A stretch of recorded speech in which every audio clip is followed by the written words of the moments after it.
Golden sons பக்தி நேயர்களுக்கு வணக்கம். நான் லதா சுப்ரமணியன். இன்னைக்கு நம்ம கூட இணைஞ்சிருக்கிற சிறப்பு விருந்தினர் டிஎன்ஏ அஸ்ட்ராலஜருடைய ஃபவுண்டர் திரு டிஎன்ஏ விஷால் அவர்கள். சார் வணக்கம். வணக்கம். இப்போ உங்களுடைய டிஎன்ஏ அஸ்ட்ராலஜியில் நீங்கள் வந்து இந்த திருமண பொருத்தத்துக்கு தான் ஃபஸ்ட்டு ப்ரையாரிட்டி கொடுக்குறீங்க. அதுக்கப்புறம் இன்னும் நிறைய விஷயங்கள் சொல்கிறீங்க. நீங்கள் திருமண பொருத்தத்தை தாண்டி வந்து வேலை வாய்ப்பு, குடும்பம், குழந்தை, வாஸ்துன்னு இப்படி எல்லா விஷயமுமே நீங்கள் வந்து உங்கள் டிஎன்ஏ அஸ்ட்ராலஜி மூலமாக சொல்லிட்டு இருக்கீங்க. இந்த திருமண பொருத்தத்தில் ஏதாவது ஒரு காம்பினேஷன் நம்ம நேயர்களுக்கு புரிகிற மாதிரி, இந்த காம்பினேஷன் இருக்கிறவங்க இவங்கள தான் கல்யாணம் பண்ண முடியும் அப்படிங்கிற மாதிரி ஒரு உதாரணம் வந்து நம்ம நேயர்களுக்கு நீங்கள் அது வந்து நம்ம என்ன மாதிரி சொல்லலாம்னா, இப்போ உதாரணத்துக்கு இப்போ ஒரு 3 நட்சத்திரம் சும்மா நம்ம ஒரு ரேண்டமாக எடுத்துப்போம். ஓகேங்களா? ரேண்டமாக ஒரு 3 நட்சத்திரம் எடுத்துப்போம். பரணின்னு ஒரு நட்சத்திரம் இருக்குது. ஓகேங்களா? அதே மாதிரி உங்களுக்கு வந்து மகம்னு ஒரு நட்சத்திரம் இருக்குது. நல்லா கவனிச்சுட்டு வாங்க. பரணின்னு ஒரு நட்சத்திரம் இருக்குது, மகம்னு ஒரு நட்சத்திரம் இருக்குது, உத்திராடம்னு ஒரு நட்சத்திரம் இருக்குது. நம்ம ஒரு 3 நட்சத்திரத்தை எடுத்துப்போமே, ரேண்டமாக எடுத்துப்போம். இப்போது இந்த 3 நட்சத்திரத்தில் பரணியில் ஒரு 20-25 கோடி பேர், மகம்ல ஒரு 20-25 கோடி பேர், உத்திராட நட்சத்திரத்தில் ஒரு 20-25 கோடி பேர் பிறந்திருப்பாங்க. அத்தனை கோடி பேரோட ஜாதகமும் நான் பார்த்தது கிடையாது. நான் பார்த்தது சில 1000, அதிகபட்சம் 1,00,000க்குள்ள நான் பார்த்துருக்கலாம். ஓகேங்களா? என்னோட இத்தனை வருட அனுபவத்தில். ஆனால் அத்தனை பேருக்கும் நான் யூனிவர்சல் ஃபார்முலா சொல்கிறேன். இன்ன மாதிரியான அமைப்புக்குள்ள இருந்து தான் இவங்களுக்கு வரன் அமையும் அப்படின்னு சொல்லிட்டு நான் அத்தனை கோடி பேருக்கு ரூல் சொல்றேன். எந்த லக்னமானா இருக்கட்டும், நீங்க என்ன ஜாதகமானா இருந்துட்டு போங்க. நீங்க பரணி நட்சத்திரமா, மகம் நட்சத்திரமா, உத்திராட நட்சத்திரமா, நான் சொல்றது 4 ரூல்குள்ள தான் உங்களுக்கு கணவன் மனைவி அமைவாங்க. இப்ப நான் சொல்றது முதல் திருமணத்துக்கு. இதுல என்ன சிக்கல்னா, 2வது திருமணம் சம்பந்தப்பட்ட பாக்குறவங்க வந்துருவாங்க.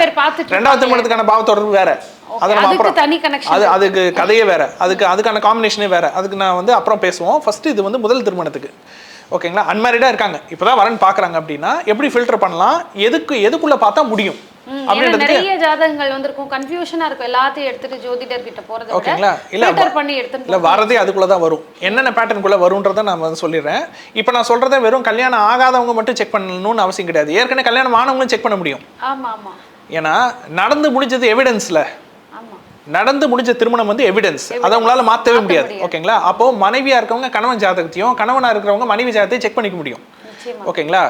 சரி, ஃபர்ஸ்ட் ரூல் என்னன்னா, தனுசு லக்னம், கன்னி லக்னம் யாருக்கு? பரணி மகம் உத்திராடத்துக்கு வரக்கூடிய கணவன் அல்லது மனைவிக்கு மனைவியினுடைய லக்னம் லக்னமே தனுசு லக்னம், லக்னமே கன்னி லக்னமா இருக்கிறது. ஓகேங்களா? இது ஒண்ணு. அப்படி இல்லை என்றால் வேற ஏதாச்சும் ஒரு லக்னம் விழுந்தாலும் அந்த லக்னாதிபதி போய் தனுசுலயும் கன்னிலையும் இருக்கிறது. ஒண்ணு லக்னமே தனுசு கன்னியா இருக்கிறது. அப்படி இல்லை என்றால் வேறு ஒரு லக்னம் விழுந்து அந்த லக்னாதிபதி போய் தனுசுலயே கன்னிலையும் இருக்கிறது. இப்போ ஒருத்தருக்கு கும்ப லக்னம் வச்சுங்க, சனி போய் தனுசுல உட்காந்துட்டாருன்னா அப்ப லக்னாதிபதி போய் தனுசுல உட்காந்துருக்காருன்னு அர்த்தம். ஒருத்தர் கும்ப லக்னம், அந்த லக்னாதிபதி சனி போய் கன்னியில உட்காந்துருக்காருன்னா லக்னாதிபதி போய் கன்னியில உட்காந்துருக்காங்க. இவ்வளவுதான். இதான் ரூல் நம்பர் 1. அடுத்து கிரக சேர்க்கை பார்ப்போம். கிரக சேர்க்கை என்னன்னா, லக்னத்திலேயே குரு, லக்னத்திலேயே புதன், லக்ன அதிபதி கூட குரு, லக்ன அதிபதி கூட புதன், சேர்க்கை, பார்வை, தொடர்பு, எனிதிங். லக்னாதிபதி கூட குரு தொடர்பு வரணும், புதன் தொடர்பு வந்தே ஆகணும். இது ரூல் நம்பர் 2. ஓகேங்களா? ரூல் நம்பர் 3 என்னன்னா, 1-6 1-9 பாவ சேர்க்கை. எப்படின்னா, லக்னாதிபதி 6ல, 6ஆம் அதிபதி லக்னத்துல, லக்னாதிபதி 9ல, 9ஆம் அதிபதி லக்னத்துல, லக்னாதிபதி 6ஆம் அதிபதியை சேர்ந்து இருக்கிறது, லக்னாதிபதி 9ஆம் அதிபதியை சேர்ந்து இருக்கிறது. இது ரூல் நம்பர் 3. ரூல் நம்பர் 4 என்னன்னா, புனர்பூசம், சுவாதி, அவிட்டம், பூசம், விசாகம், சதயம், இந்த 6 நட்சத்திரத்துக்குள்ள ராசி நட்சத்திரம், லக்ன புள்ளி, லக்னாதிபதி நின்ற நட்சத்திரமாக அமைவது. ஓகேங்களா? கவுளி அடிக்கிறதுக்கு அதுக்கு சம்பந்தம் இல்லை. ஆனா நான் வந்து ஒரு இதுக்காக நான் சொல்றேன். ஓகேங்களா? இந்த எந்த 6 நட்சத்திரம், புனர்பூசம், சுவாதி, அவிட்டம், பூசம், விசாகம், சதயம், இந்த 6 நட்சத்திரத்துக்குள்ள இந்த பரணி மகம் உத்திராட நட்சத்திரத்தில் பிறந்தவர்களுடைய கணவன் அல்லது மனைவியினுடைய ராசி நட்சத்திரம், லக்ன புள்ளி அல்லது லக்னாதிபதி நின்ற நட்சத்திரம் இந்த 6 நட்சத்திரத்துக்குள்ள இருக்கிறது.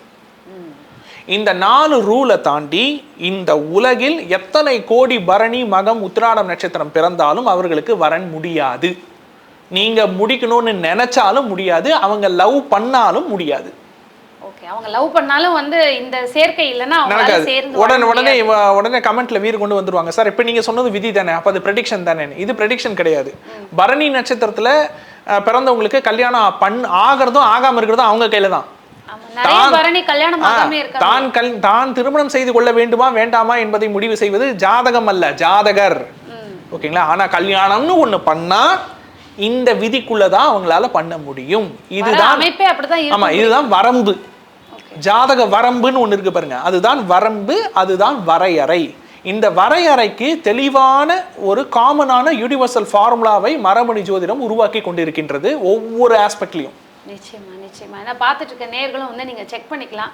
சார் சொன்ன அந்த காம்பினேஷன் நிச்சயமா, ஏன்னா அவருடைய துல்லியத்தன்மை என்ன நிறைய காணொலியில் நம்ம பார்த்துட்டு வரோம்.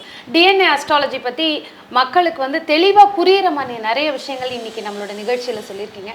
தொடர்ந்து அடுத்து வர பதிவுகள்லையும் நீங்கள் சொன்ன ஒவ்வொரு விஷயமா நம்ம மக்கள்கிட்ட பேசலாம் சார். நன்றி. நன்றி.